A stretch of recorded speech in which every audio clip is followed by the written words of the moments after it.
Bonjour, comment vous allez bien? Ceci est la vidéo numéro 21 de la série Le sens des chiffres sur la chaîne de l'Arbre à phare. Aujourd'hui, le chiffre 6.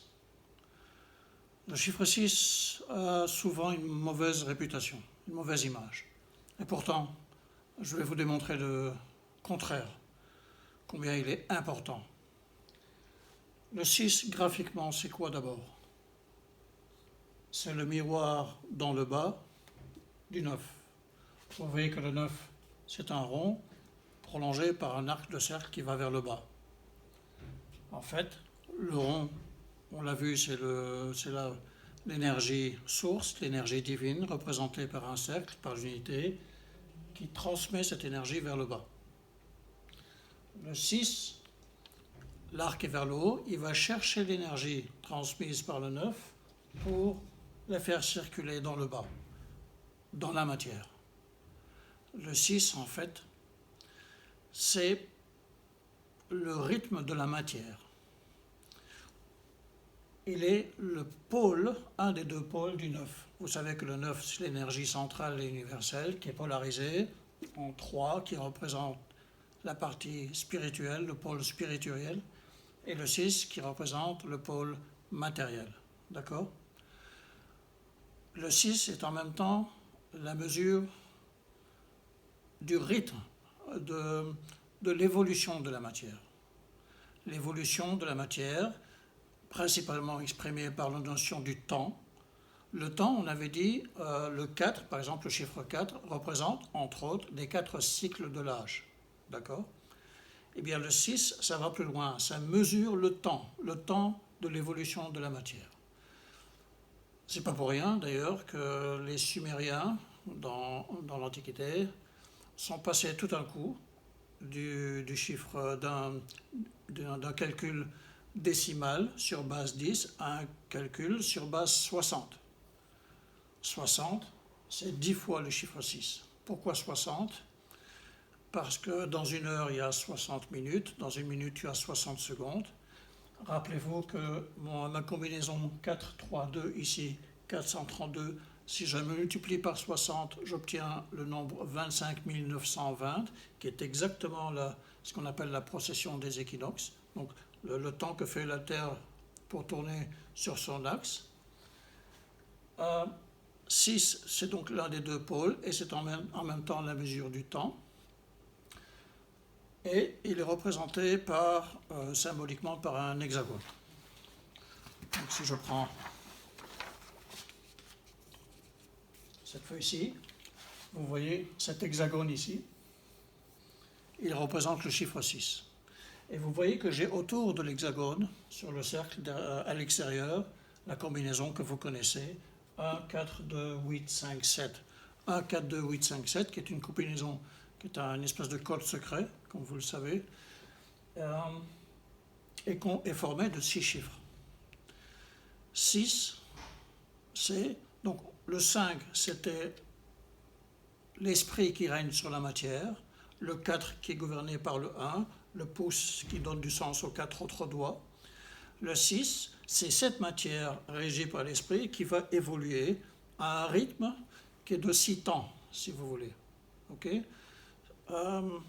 Qui sont mes 6 temps ici, autour du cercle, dans cette combinaison 1, 4, 2, 8, 5, 7, mais également, nous avons aujourd'hui la mesure du temps en termes de 60. 60 secondes, 60 minutes, 60, 6 multiplié par 2, ça fait 12, 12 heures, 24 heures, 36 heures, 48 heures, etc. 360 degrés pour le cercle qui est de nouveau un multiple de 6, 6 fois 6, 36.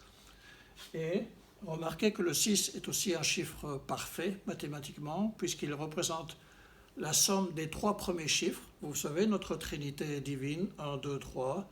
Bien, si vous faites 1 plus 2 plus 3, ça fait 6. Si vous faites également 1 fois 2 fois 3, ça fait 6. C'est le seul chiffre entre 0 et 9 qui aboutit à ce résultat-là. Okay? Donc, il représente une certaine perfection sur le plan matériel. Me revient aussi l'idée que, toujours en parlant des Sumériens de l'époque, des Babyloniens si vous voulez, Pourquoi est-ce qu'ils ont pris également la base 60 pour la mesure du temps? Et donc ils ont défini plus tard que une minute valait 60 secondes, une heure 60 minutes, etc., etc. Parce que 60 a un nombre de diviseurs qui est très grand. Il est divisible par 12 facteurs premiers. Il est divisé par 1, par 2, par 3, par 5, par 10, par 12, par 4, etc.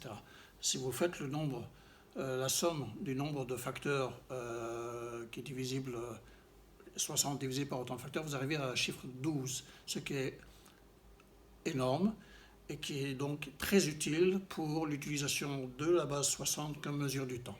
Puisque je vais aller du plus petit au plus grand, au plus j'ai un nombre de diviseurs, au plus ce chiffre est pratique. Le chiffre 6, vous allez retrouver dans la matière, par exemple, sur les représentations des flocons de neige.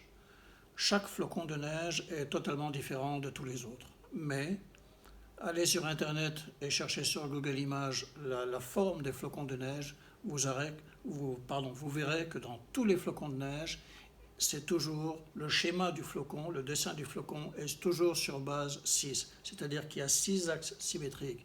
Il y a la croix et les 2 diagonales. Le flocon se forme à partir du nombre 6. Et si vous tracez le pourtour du flocon, vous arrivez à un hexagone. Voilà. Entre-temps, donc, j'ai été chercher un diagramme où je représente plusieurs sortes de flocons de neige. Et vous voyez bien que c'est chaque fois divisé en 6 parties égales. Ça part du centre, ça va dans les 6 directions, et c'est toujours, quelle que soit la forme du flocon, c'est toujours sur base de 6 axes. Okay. Et si je dessine le pourtour, comme je disais tout à l'heure, vous voyez bien que j'arrive à un hexagone. Une dernière raison pour laquelle le 6 est un chiffre très intéressant et important en même temps, c'est que quand je trace un cercle et que je le divise en parties égales, si je le divise en 6 parties, ça tombe très bien, je peux le faire tout à fait naturellement sans aucun autre ustensile que la pointe de mon compas. Donc si je pars du centre, je trace du centre un cercle. Si je définis un premier repère ici, je mets la pointe de mon compas ici, je trace un deuxième repère, troisième, quatrième, cinquième, sixième, et vous allez voir que vous retombez au dernier repère parfaitement sur le premier. Donc avec le chiffre 6, le cercle est divisible en 6 parties parfaitement égales de façon parfaitement naturelle. Voilà, la semaine prochaine, j'espère vous retrouver pour aborder avec vous le chiffre 7. Et d'ici là, j'espère que vous allez passer un très très bon moment, quoi que vous fassiez. À tout bientôt.